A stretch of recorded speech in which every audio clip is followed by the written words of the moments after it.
Okay, hello everyone, welcome back to the channel. Welcome back to the No Buy series. Let's get into it. Today we're talking about how to talk to your unsupportive or maybe not so understanding friends and family members when you're talking about your no buy or low buy challenge, or perhaps avoiding talking about it.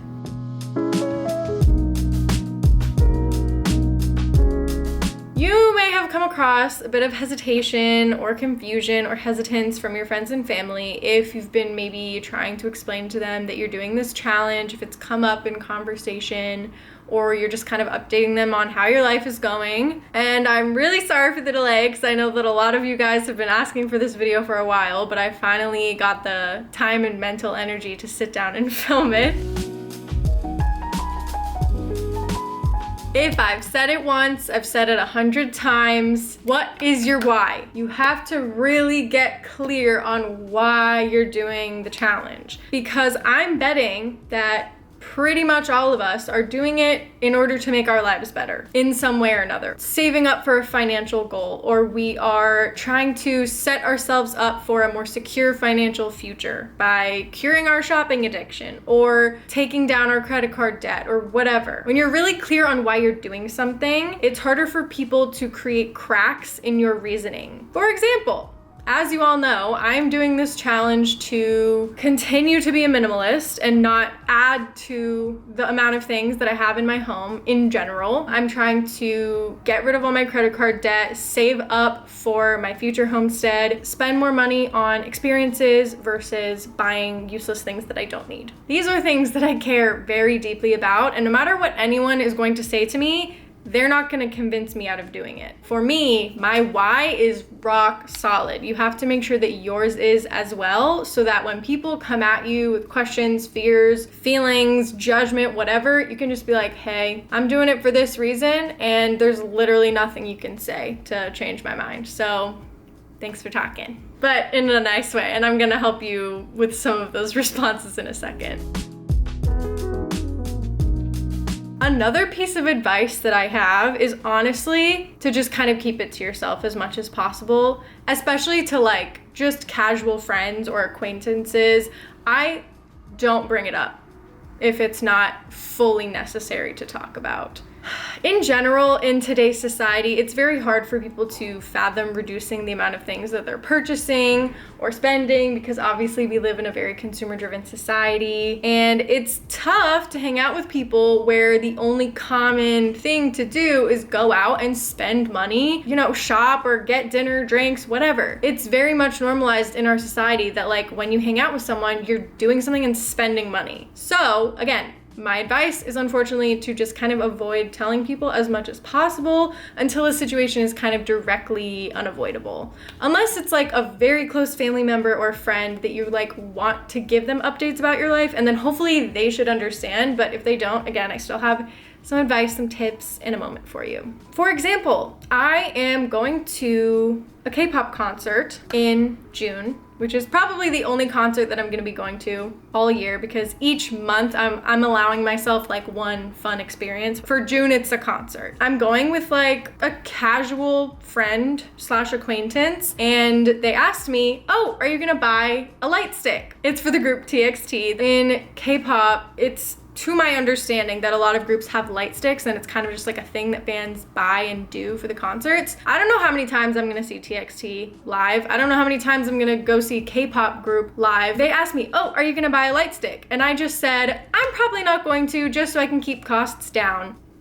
That's easy. Just said that. Instead of saying, I don't think I want to spend $40 or $50 on a hunk of plastic that I'm only going to use for a couple hours out of my life and then have it clutter up my home and throw it in the garbage in a year or two. You don't have to go into all that. When someone asks you a question, you can just give a little bit of a vague blankety answer and move on. So that's my suggestion for a fair amount of the situations you will find yourself in. There's a lot of ways, especially now, that you can kind of move around the topic of a no buy and just say, I'm trying to save money right now, whatever. Like, there's so many ways you can just not necessarily bring it up, especially with someone that like you don't need to like pour your whole life out to them. And this can be applicable to literally any situation. If your friend is like, oh, do you want to go to Target for the 50th time and just walk around and buy random crap? You can either say, sure, but I'm probably not gonna buy anything, or can we do something else instead because this sounds really fun and blah, blah, blah, and just like suggest something else. Like I said, the answer can be as simple as, I'm trying to save money right now. Can I suggest XYZ free activity instead? Hopefully they will react favorably, but if they don't, I have some suggestions on how to respond and react in a minute. And again, like I said, if you really trust this person and you're close to them, they're very understanding, supportive, whatever, feel free to let them know that you're participating in a no buy or low buy year. Explain to them how it's been so far. Maybe explain to them how they can support you or hold you accountable throughout the process. You can still have meaningful experiences and not spend money.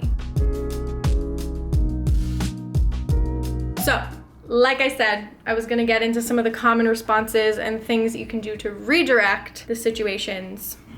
My camera died and I barely got to charge it because I really want to finish filming this video, so I kind of just have to speed through the rest and I needed to move locations. The first one is, isn't this horribly restrictive? The way that I would personally respond to this is probably just by saying something along the lines of, this is just a list of guidelines for me to follow. They may seem restrictive at first, but I've been having a lot of positive experiences from this. I've been feeling a lot of financial freedom, whatever, and it's setting me up for my future. You can also mention your why and say that it's helping you get closer to your goal, and saying that you have to make a couple of sacrifices along the way is worth it for your ultimate goal. Another question or thing that you might hear is, if I want to hang out with you, what can we even do? To this, I would just say there are a plethora of things that you can do that are free or very, very cheap and affordable or inexpensive. It depends on how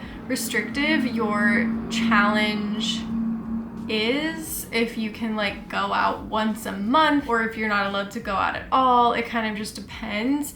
But I would say just suggesting something that is free or cheap. There are plenty of things that you can do that pretty much just cost the price of like groceries or literally nothing at all. Especially in the northern hemisphere with spring and summer coming around, you can literally just hang out at a park and spend good quality time doing that instead of going out to dinner and spending a ton of money on dinner and drinks. I have an entire video of ideas of things that you can do for very, very free or cheap, so definitely check that out if you would like a list of those things. Another question, concern, thing, situation that might come up is, the main love language of this person that I care about in my life is gift giving. How can I redirect them without hurting their feelings or making them feel bad? So what I would do is have a really honest and candid conversation with them. There are a couple of different things you can do to just kind of shift the expectations, I guess you could say,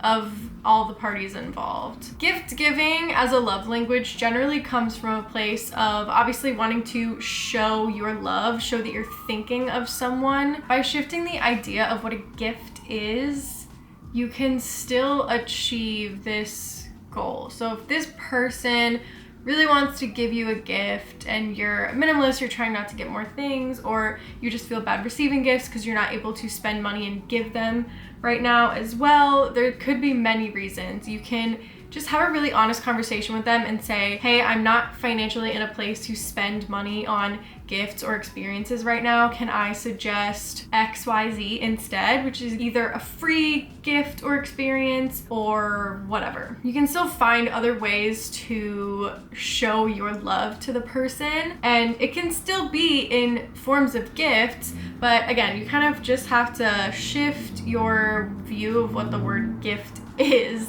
You can send photographs to the person, you can send them letters or cards. This still shows them that you're thinking about them, you're seeing something and thinking of them. You can take a picture of it and send it to them. You can see something beautiful that reminds you of them and send it to them. You can write them a heartfelt card. You can make them something out of things that you already own. You can crochet them something out of yarn that you have already. Craft items. You can make something, re-gift something, who cares? Think about the things that you already have access to and find out ways to apply that as a gift if you would like to give them something that doesn't cost you very much money. Someone in the Discord server just today was saying how they were trying to figure out something to get their partner's mom, and they were like, oh, I have some wood and paint lying around, we're gonna make her a birdhouse. And I was like, that's such a good idea. And yeah, you don't have to spend any money on it, and it's still just as meaningful to the person. In terms of like, if you are a minimalist or you are doing the no buy or whatever, and you're trying not to receive any gift items because you're either unable to really spend money on gifting someone else, or you just don't want more things in your home like me, you can just tell the people that you care about, hey, please don't buy me gifts right now. I'm not looking to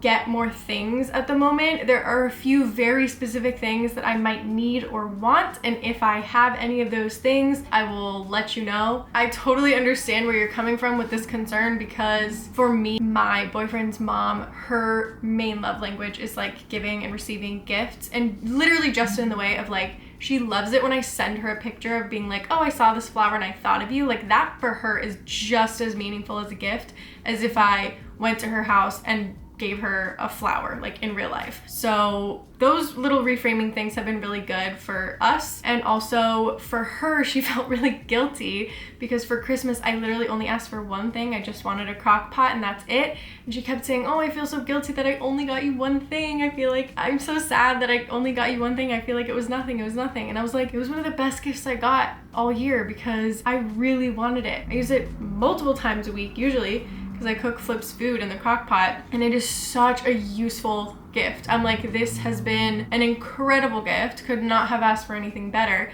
And also, she brought us groceries, so I'm like, that's a gift. You being here is a gift. Like, we need to just reframe this idea a little bit. Stop feeling guilty about whatever, because if the person truly cares about you, all of this other stuff doesn't really matter. You can make it work. You can make adjustments. You can find new and creative ways to express your love to the people that you care about, and I promise it's gonna be okay. Okay.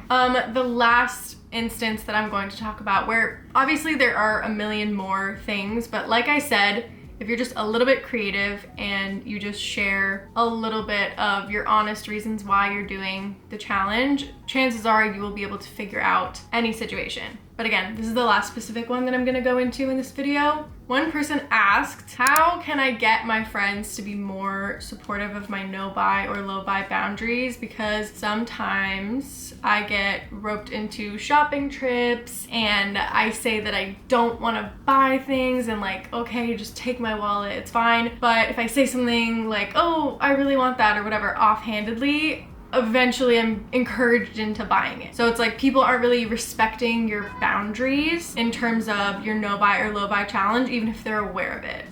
This is tough because if you're hanging out with people where a big part of when you're hanging out is like shopping centered, and especially nowadays where a lot of people that are like millennials, Gen Z, I feel like especially are kind of in this like treat yourself phase at the moment because there are so many awful things going on in our world where we're just like, we deserve it. It's just $5. Well, unfortunately, just $5 every single day turns out to be about $1,800 at the end of the year. It's really hard to go into a place where you are surrounded by temptations and having a friend that maybe doesn't 100% understand your boundaries, or not that they don't respect them, but that they just go, oh, well, just, it's fine, just make an exception, it's okay. My best advice is to just avoid the places that potentially are still triggers for you until you feel like you've got a bit more of a hold on your willpower, I guess, or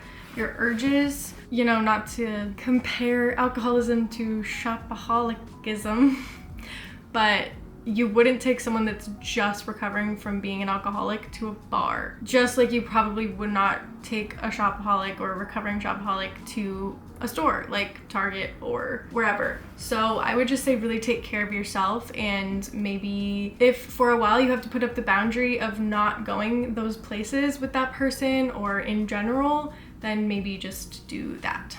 If even a little bit of encouragement from them sets you off to buy something, then I would say to maybe just avoid the whole situation in the first place. It's really hard to resist temptations, especially in stores where there are so many things that can tempt you to buy things that you maybe want, maybe kind of need, whatever. You really need to make sure you just have a super strong boundary of, if I go shopping with you, you literally cannot encourage me to buy anything at all. But if you don't trust them to do that, then you might just have to remove yourself from the situation, unfortunately. If you can't rely on them, you gotta rely on you. At the end of the day, just appeal to the fact that they care about you. Obviously, if you just explain the situation and reassure them that you're okay, this is not a life and death thing. If you need to break it every once in a while for like really essentials, like obviously that's fine. You know, make sure your boundaries are strong. If you need them to really tell you, do not let me buy anything under any circumstances, then try to do that. Remind them why you're doing it, remind them of your why. And obviously there are still a bunch of ways that you can still have a meaningful relationship with this person or these people, this group, whatever, because there are lots of creative ways that you can still spend quality time together. If you need more community support, my Discord is always in the description of my videos. We are always ready to listen to your concerns, your wins, your losses, your struggles, your questions, and we are all here to support each other. And just know that I am here for you, and I'm really proud of you for taking this step to take your life and your spending back into your own hands. The whole goal of my entire channel was to just document like realistic ways to live a more happy and intentional life, and I really feel like taking control over where you spend your money is the biggest way that you can do that, especially in today's society. So taking back your money, your time, your power, all of those things is really important, and I'm very proud of you for doing this. Honestly, this experience so far has been really empowering to me. I hope it's been equally as empowering to you. And that's all for the video today. Please, let's chat in the comments as well. If you have more questions, comments, concerns, whatever, I would love to talk to you down there. So that's all for my video today. I will see you in the next one. Till then, I'm sending you all my love because we're all just trying our best out here.